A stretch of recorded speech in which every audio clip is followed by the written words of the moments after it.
Said, "Come for Christmas, Mom. We want you here. The kids have been asking about you. It wouldn't feel right without you at the table."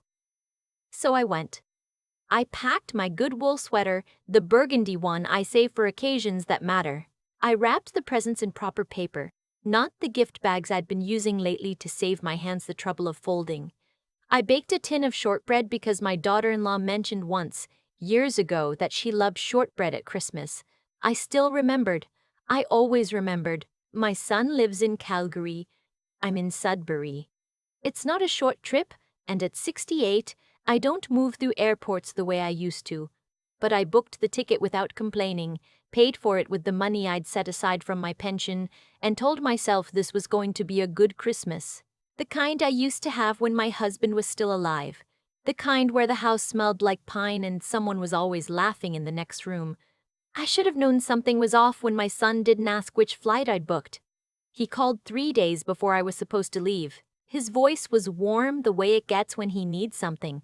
That particular smoothness I've learned to recognize over 43 years of being his mother. "Hey, Mom. Just confirming you're all set?" Kids are excited. "Hazel made you a card." I melted the way I always do when he mentions the grandchildren, and I told him yes, I was all set. "Flight's on the 23rd, arrives at 4. He said, "Great, great. See you then." And that was it. I flew out on the 23rd. The Calgary airport was crowded the way it always is before Christmas.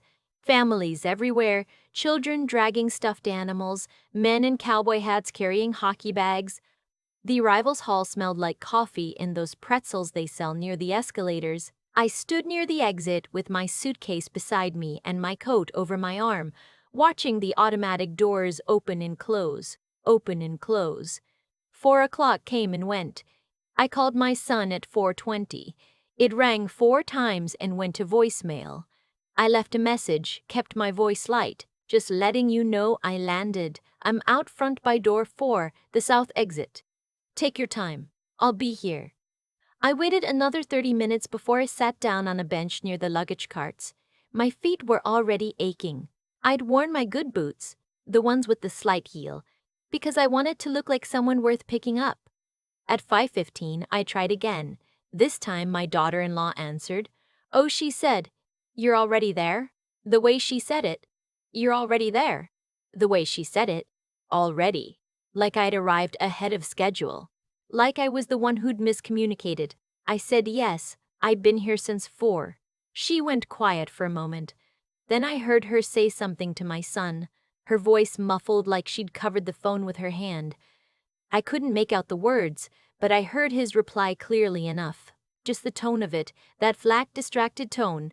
She came back. "We're just finishing up something. Probably another hour. Can you grab a coffee?" I said of course. Of course I could grab a coffee. I sat in the Tim Hortons near the domestic terminal and ordered a medium double-double, which I didn't really want, and watched the arrivals board. My shortbread tin was in my carry-on. My presents were in the checked bag, wrapped carefully with the good paper. Hazel's gift was on top, so it would be easy to find. An hour passed. Then an hour and 20 minutes. My phone buzzed. Not a call. A notification from the family group chat my daughter-in-law had created 2 years ago, the one I'm always the last to see updates on. She'd posted a photo. The Christmas tree, fully decorated, surrounded by all 4 of them. My son with his arm around her, Hazel and Owen in matching plaid pajamas, grinning at the camera. The caption said, "Getting into the Christmas spirit early. Our favorite night of the year." I looked at the photo for a long time. The tree was beautiful. They'd used the same star on top that I'd given them the year they got married.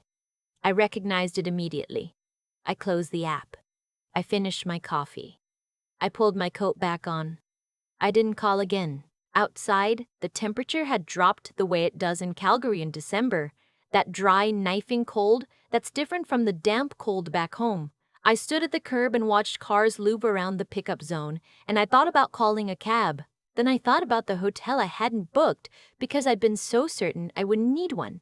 There's a particular kind of loneliness that only happens when you're surrounded by movement and no one is moving toward you. I'd felt it once before, the night my husband died in the hospital and I sat in the parking lot afterward because I didn't know how to start the car and go home to a house that had changed while I was gone. This felt similar, that same quality of stillness inside a world that keeps going. I found a hotel using my phone. Not fancy, a mid-range chain out near the ring road, the kind with a pool nobody uses in winter and free breakfast that's better than you expect. $79 a night, which hurt a little on a pension, but I was beyond caring about that. I took a taxi. The driver had a pine tree air freshener and Christmas music playing low on the radio. He didn't try to talk, and I was grateful. The room was clean.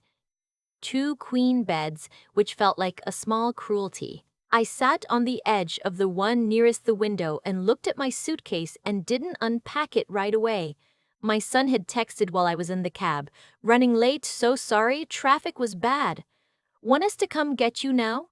I stared at that message for a long time. Traffic. That was the story. Traffic. At 7 in the evening when I'd been waiting since 4. I thought about the photo of the Christmas tree, the matching pajamas, the favorite night of the year. I wrote back, "I found a hotel for the night. We can connect tomorrow. Have a good evening with the kids." He didn't reply for 22 minutes. Then Mom, what? Why didn't you say something? "Just come here, it's fine, it's fine." 2 words I'd heard my whole life from him, usually when it wasn't. I turned the phone face down and sat in the quiet. That night I ordered room service, soup and a grilled cheese, which the menu called a croque monsieur, but was really just a grilled cheese with a French name. It came with a small bag of kettle chips and a shortbread cookie wrapped in cellophane. I ate it sitting cross-legged on the bed, watching the news with the volume low. Outside the window, Calgary glittered. Office towers and Christmas lights, a thin layer of snow on the parkade across the road. Somewhere out there, my grandchildren were asleep in their plaid pajamas, not knowing their grandmother was 3 kilometers away eating a grilled cheese alone. I opened my notebook. I've kept one for years, since my husband gave me the first one the Christmas before he got sick. I mostly use it for grocery lists and phone numbers and the occasional thing I can't say out loud. That night, I wrote something I'd never written before. I have spent 20 years being convenient, not wanted. Convenient. I stared at the sentence for a long time. Then I added one more. There is a difference. In the morning, I woke before 6, the way I always do. Old habit, useless now, but the body doesn't forget. I made the in-room coffee, which was weak but hot, and I sat in the chair by the window and watched the sky go from black to that particular shade of pewter blue that only happens in prairie winters. My son called at 8:30. I answered this time. "Mom." He sounded genuinely confused, which was worse somehow than anger. "What happened?" "We waited for you," I said quietly. "I waited for you first." Silence. "We thought you were going to call when you landed. We didn't know what time exactly." "Your flight was on the 23rd, I said. "I told you the flight was on the 23rd. I told you it arrived at 4. Another silence. Shorter this time. He knows when he's been caught. He's known since he was 9 years old, and I could always tell. "Look," he said, "just come over for breakfast. The kids want to see you. Hazel has been asking." I thought about Hazel. 7 years old, red hair from my side of the family, the same gap in her front teeth I'd had at that age. She did make me a card. That part was probably true. I went. I don't know if it was the right choice. I've turned it over enough times that I'm not sure it matters. What I know is that I went because of Hazel, not because my son deserved it. The house was warm and smelled like cinnamon, and someone had put a candle on the front step. My daughter-in-law opened the door before I knocked, which I chose to believe was good timing and not a performance. She hugged me briefly and said she was so sorry about the mix-up. I nodded. I didn't say it was fine because I've stopped saying things I don't mean. Hazel came running from the back of the house and flung herself at my waist the way only small children do, with that complete and reckless trust. I held on. The rest of that morning was polite. Eggs and toast, the kids opening one present each on Christmas Eve tradition. Owen showed me a Lego set. Hazel pressed her card into my hands and watched my face while I read it. It said in her 7-year-old printing, "Grandma, you are my best. I love you to the moon and 3 times back." I folded it and put it in my coat pocket and kept it there. Dinner that evening was awkward in the way that things are awkward when something real has happened and everyone has agreed not to mention it. My daughter-in-law talked about her sister's renovation. My son kept his eyes on his plate more than usual. I answered questions and asked some back and watched the clock the way you do when you've already decided something but haven't said it yet. That night in the hotel, I took up my notebook again. I didn't write about the dinner. I wrote about the past 10 years. Not in anger, just in fact. The Christmas 2 years ago when I'd sent a check for $800 toward Owen's hockey registration and received a text in reply, "Thanks, Mom." The time I'd driven 14 hours to help when my daughter-in-law had back surgery, stayed for 2 weeks, cooked and cleaned and took the kids to school, and my son had said afterward on the phone, "Yeah, that was a big help." A big help. Not thank you, not I don't know what we would have done. A big help. Like I was a contractor. I wrote about the birthday dinners I'd flown in for and sat through feeling like a guest, not a mother. The way my son always seemed slightly surprised to see me, as if he'd forgotten, between visits, that I was a person with a continuous existence. I wrote for 2 hours. By the end, my hand was cramped and the room was too warm and I felt something I hadn't expected. Not sadness, something cleaner than that. I thought about a conversation I'd had the previous spring with my friend Audrey, who lives 2 streets over in Sudbury and has been my closest friend since our daughters were in kindergarten together. Audrey had gone through something similar with her son a few years before. She'd told me, sitting at my kitchen table with her tea going cold, "At some point, you stop waiting for them to change, and you just start deciding what you're willing to live with." I hadn't been ready to hear it then. I was ready now. I flew home on the 26th. My son drove me to the airport, which was something. He carried my bag to the check-in counter, which was also something. In the security line, he hugged me and said, "We'll do better next year, Mom." I nodded. I didn't make a promise I didn't believe he intended to keep. On the plane, I had the window seat. I watched Calgary shrink beneath me, the grid of streets and the frozen river and the white fields beyond, and I thought about what "we'll do better" actually meant to him. I suspected it meant, "We'll remember to pick you up on time." Not, "We'll make you feel like you belong." Those are different promises. I'd spent a long time confusing the two. Back in Sudbury, I went straight from the airport to Audrey's house. I didn't call first. I knocked and she opened the door in her housecoat at 9 in the evening and looked at my face and said, "Come in, I'll put the kettle on." That's what real family looks like, someone who reads your face at the door. I stayed for 2 hours. I told her everything. She didn't say "I told you so," which is why she's been my friend for 34 years. She just listened, and when I was done, she said, "What are you going to do now?" I told her I wasn't sure yet, but I had some ideas. The first thing I did in the new year was make an appointment with my financial advisor. Her office is on Larch Street above the insurance broker, and she's been managing my RRSP and the small investments my husband left behind since he died. Her name is Helen, and she's around 50 and very direct in the way I've always appreciated in professional women. I told her I wanted to review everything, not just the investment performance, but the structure of it. Who had signing authority, who was listed as beneficiary, who could access what and under what conditions. She pulled up my file, and we went through it item by item. My son was listed as beneficiary on 2 accounts and had limited signing authority on a third, something Reed set up years ago when I'd had a minor health scare and wanted someone to be able to act quickly if needed. She asked if I still wanted that arrangement. I thought about the airport, the Christmas tree photo. A big help. "No," I said. "I want to change it." She didn't flinch. She's seen this before, I could tell.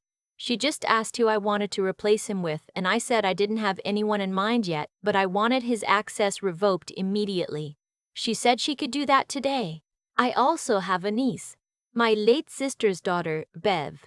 Bev is 38, lives in Guelph, sends me a card every birthday without fail, and calls me on my sister's death anniversary every year to check in.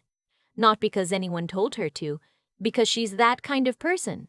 I've been thinking about Bev a lot lately, about what it means that she remembers me more reliably than my own son does. I told Helen I was thinking about updating my will to include Bev more significantly. Helen said that was straightforward, and she could refer me to a notary who handled wills and estate documents, someone who worked in the same building. I made an appointment for the following week. Walking out of that office onto Larch Street, the January air hit me like a hand on the chest, sharp and clarifying. There was a light snow falling, the dry kind that squeaks under your boots. I walked to my car slowly and sat in it for a moment with the engine off before I started it. I didn't feel triumphant. I want to be clear about that. There was nothing satisfying about changing the paperwork. What I felt was more like the sensation of setting down something heavy you've carried so long you forgot it was there. Not relief, exactly. More like, oh, so that's what my hands feel like, empty. My son called the following Saturday. He does this periodically, a 10-minute call, usually from the car while he's running errands. He asked how the new year was going. I said, fine. He said the kids were back in school. Hazel had a cold. Owen's hockey team lost their first game of the season. I said that's too bad. I hoped Hazel felt better. He didn't ask about the airport. He didn't ask how Christmas had felt from my side. He didn't say, Mom, are you okay? With the weight behind it that question deserves. He said, well, talk soon, the way people say it when they mean I've fulfilled my obligation for another week. I said goodbye and set the phone down and went back to the crossword I'd been doing. 14 across, a lasting impression. 7 letters. I filled in imprint and moved on. Bev called 3 days later. She doesn't call often, but when she does, she means it. She asked how my Christmas was, and I told her, honestly, how it had gone. Not the full version, not yet, but enough. The airport, the hotel, the grilled cheese alone in the room. She went quiet for a moment, then she said, Aunt Dorothy, I'm so sorry. Aunt Dorothy. She's called me that her whole life, and I've never once felt like she was saying it out of obligation. Just habit built from love. I'm all right, I told her. Actually more all right than I expected. She said, can I come visit in February? I have a week off. I could drive up. I said yes before she finished the sentence. We spent the rest of the call talking about her work, her cat, the sourdough starter she'd been nursing back to health since November. The ordinary texture of a life shared generously. When we hung up, I sat in my kitchen for a while, hands around my mug, and noticed something. I didn't feel the low-grade ache I usually feel after a phone call. That faint hollowness, the awareness of what didn't get said, the performance of fine I always put on when my son calls. With Bev, I hadn't performed anything. I'd just talked, and she'd listened like it mattered.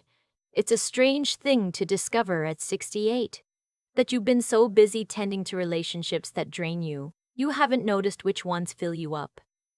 In February, Bev drove up from Guelph on a Thursday afternoon.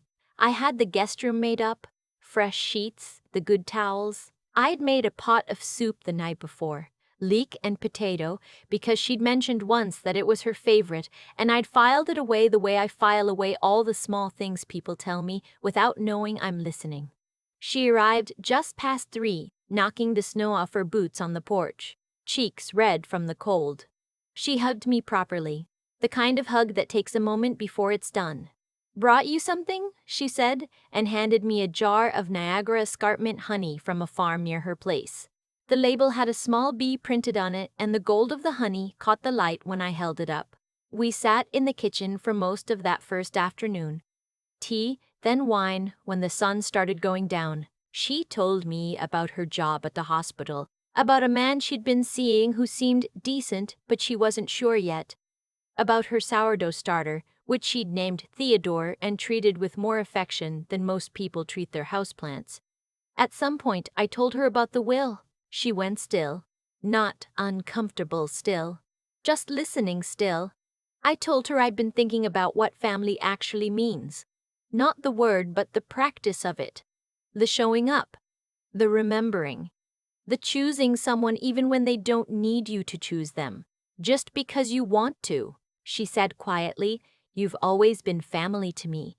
Even when Mom was gone, you were still there." I hadn't known she felt that way. I'd hoped, maybe, but I hadn't known.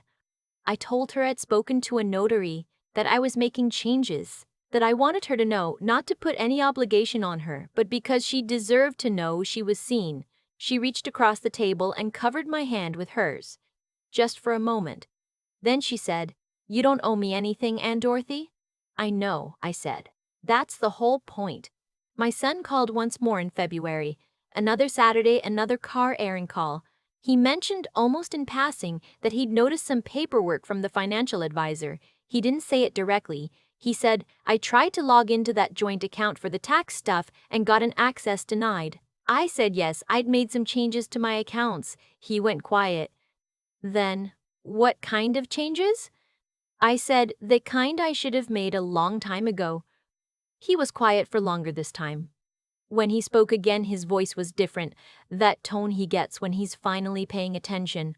"Mom, are you okay? Is something wrong?" I almost said I'm fine. The words were right there, reflexive, 20 years worn. I caught them. I said, "I've been thinking about some things and making some decisions, nothing to worry about.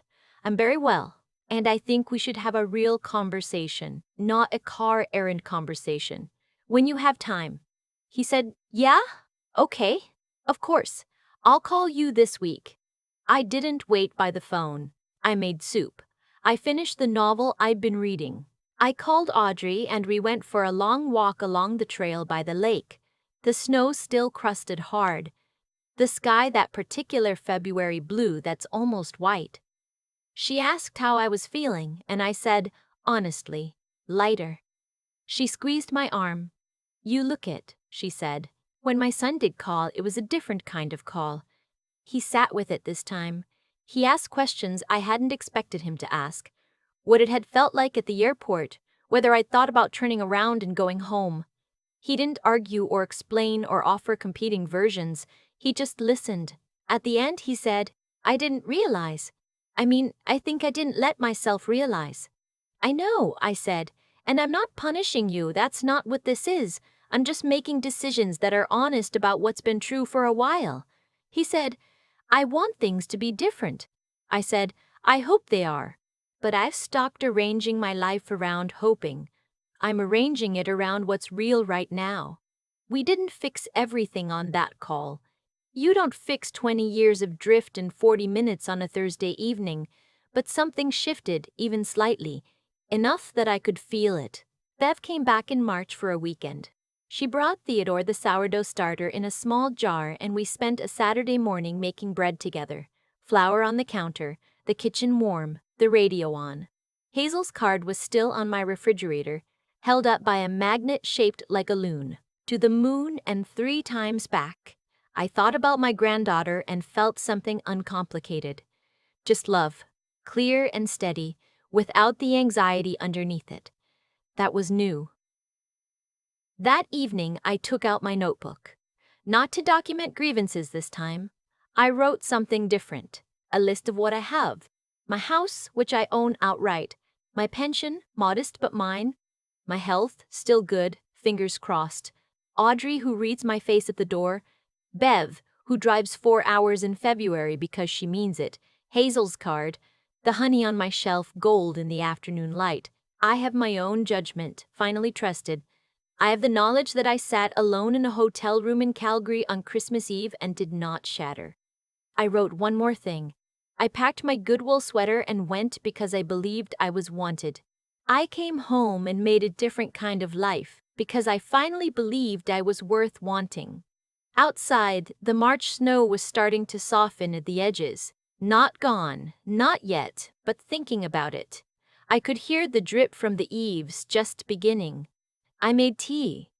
I sat one place at the table. I lit the small candle I keep on the windowsill, the beeswax one that smells like something close to summer. And I sat down in my own life, finally, without waiting for someone else to hand it to me. The thing about that hotel room in Calgary is that I didn't fall apart in it. I think that surprised me most of all. I'd half expected to. I'd spent so many years believing that if I ever stopped performing fine, something in me would just come loose and scatter. But I sat on that bed with my soup and my grilled cheese and the quiet television, and I was still myself, still whole.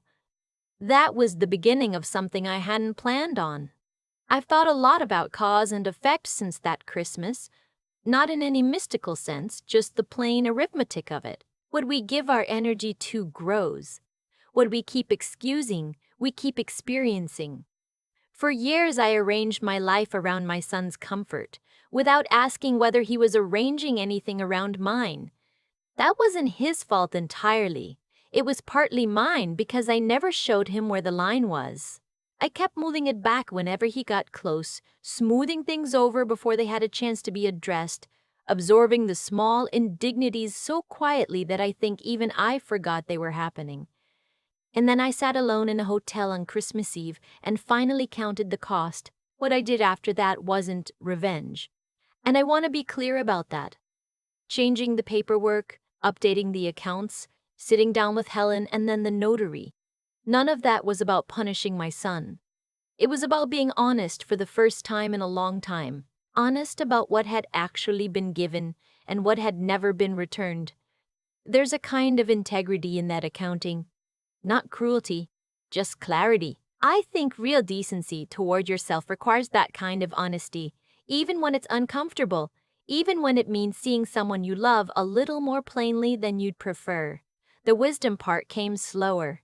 It came through Audrey's kitchen and Bev's phone calls and Hazel's card on my refrigerator. It came through noticing that some people remember you without needing a reason. Bev doesn't call on my sister's death anniversary because she's obligated. She calls because she understands what loss does to a person and she wants me to know I'm not carrying it alone. That's intelligence of a different kind than book learning. It's the kind that makes a person reliable in the ways that matter. And the stubbornness it took to get here, to sit at my own table, light my own candle, make soup for one without apologizing for it. I used to think that kind of quiet persistence was just stubbornness. Now I think it's closer to strength. It doesn't announce itself. It doesn't need to. It just keeps getting up in the morning and making the coffee and deciding again to live on its own terms. I'm not finished with my son. I don't think it ends there. But I've stopped building my sense of self around whether he shows up. That's the difference. I'm still his mother. I just stopped making that the whole of who I am. Hazel's card says to the moon and 3 times back. I keep it on the fridge because it reminds me what real love looks like when it hasn't learned yet to be guarded or strategic. Just offered, straight out, no conditions. I want to stay close to that. I think it keeps me honest.